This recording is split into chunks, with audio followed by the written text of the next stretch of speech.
Kushal Bhurtel Use the feet down the track.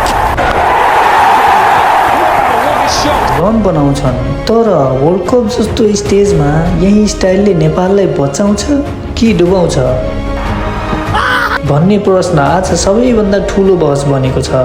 Nepali फ्यानहरूको Asha, excitement र expectation जसरी कुशल भुर्तेलमाथि राखिएको छ त्यो आफैमा प्रेसर हो र यही प्रेसर नै वर्ल्ड कपमा नेपालको ब्याटिङ फेट डिसाइड गर्ने मुख्य फ्याक्टर बन्न सक्छ।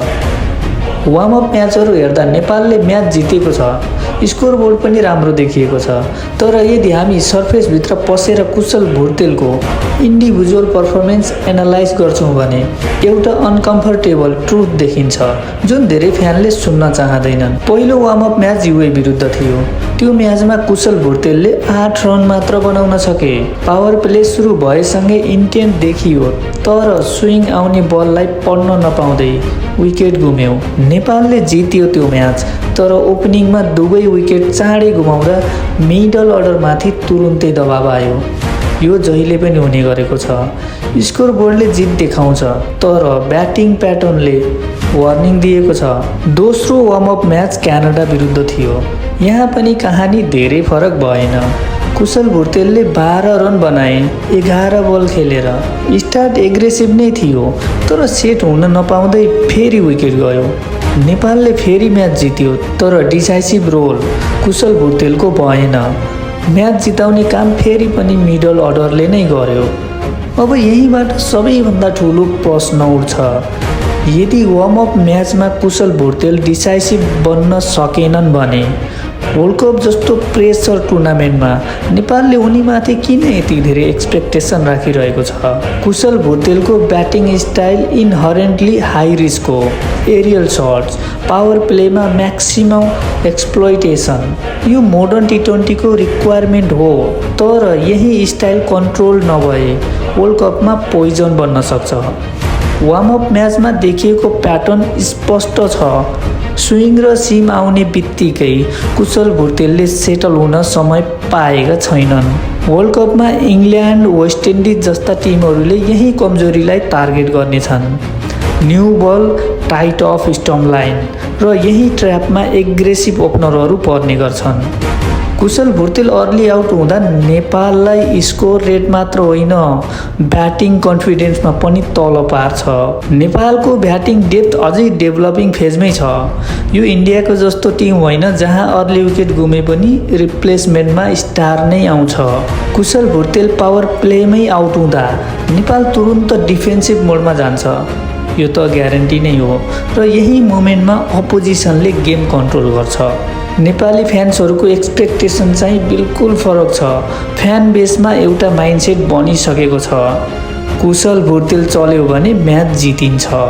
यही सोच सबैभन्दा खतरनाक हो। वार्म अप म्याचहरूले क्लियर म्यासेज दिएका छन् कि नेपालको जित टिम एफर्टबाट आएको हो, इन्डिभिजुअल ब्रिलियन्सबाट होइन। यदि वर्ल्ड कपमा कुशल भुर्तेल आउट भयो भने नेपाल हार्छ भन्ने न्यारेटिभ आफैमा गलत हो। यदि नेपालले पुरा गेम प्लान नै कुशल भुर्तेलमाथि टिकायो भने त्यो चाहिँ नेपालको लागि सुसाइडल हुन सक्छ। वर्ल्ड कपमा कुशल भुर्तेल हिरो बन्नु पर्दैन, रोल प्लेयर बने पुग्छ। पावर प्लेमा 15 बल सर्भाइभ गरेर 25-30 रन बनाउनु पनि इङ्ल्यान्ड जस्तो टिम विरुद्ध विनिङ कन्ट्रिब्युसन हुन सक्छ। तर रेकलेस सिक्स हान्ने सोच लिएर गयो भने नेपाल 20-30 रन सर्ट पर्न सक्छ, जुन वर्ल्ड कपमा कमब्याक गर्न इम्पोसिबल हुन्छ।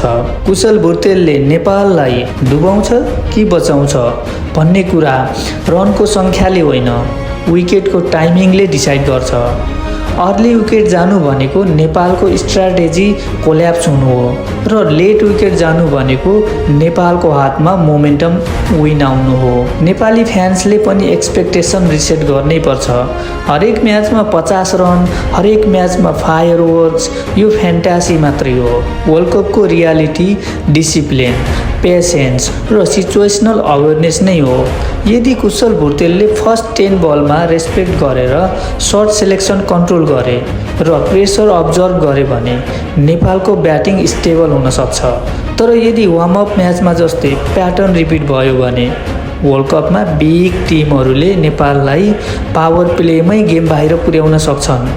अन्त्यमा कुरा क्लियर छ, कुशल भुर्तेल स्टार हुन्, नो डाउट, तर वर्ल्ड कपमा स्टार भन्दा ठुलो कुरा सिस्टम हो। कुशल भुर्तेल रन बनाउँछन्, तर वर्ल्ड कपमा नेपाल बचाउने कि डुबाउने भन्ने निर्णय उनी कति डिसिप्लिन हुन्छन् भन्ने कुराले गर्नेछ।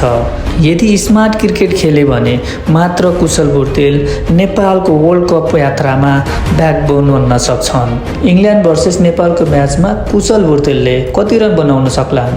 तपाईले आफ्नो ओपिनियन कमेन्ट बक्समा लेख्नुहोस्। यदि यो भिडियो मन पर्यो भने च्यानललाई लाइक, सब्स्क्राइब, सेयर गर्न नबिर्सिनुहोला।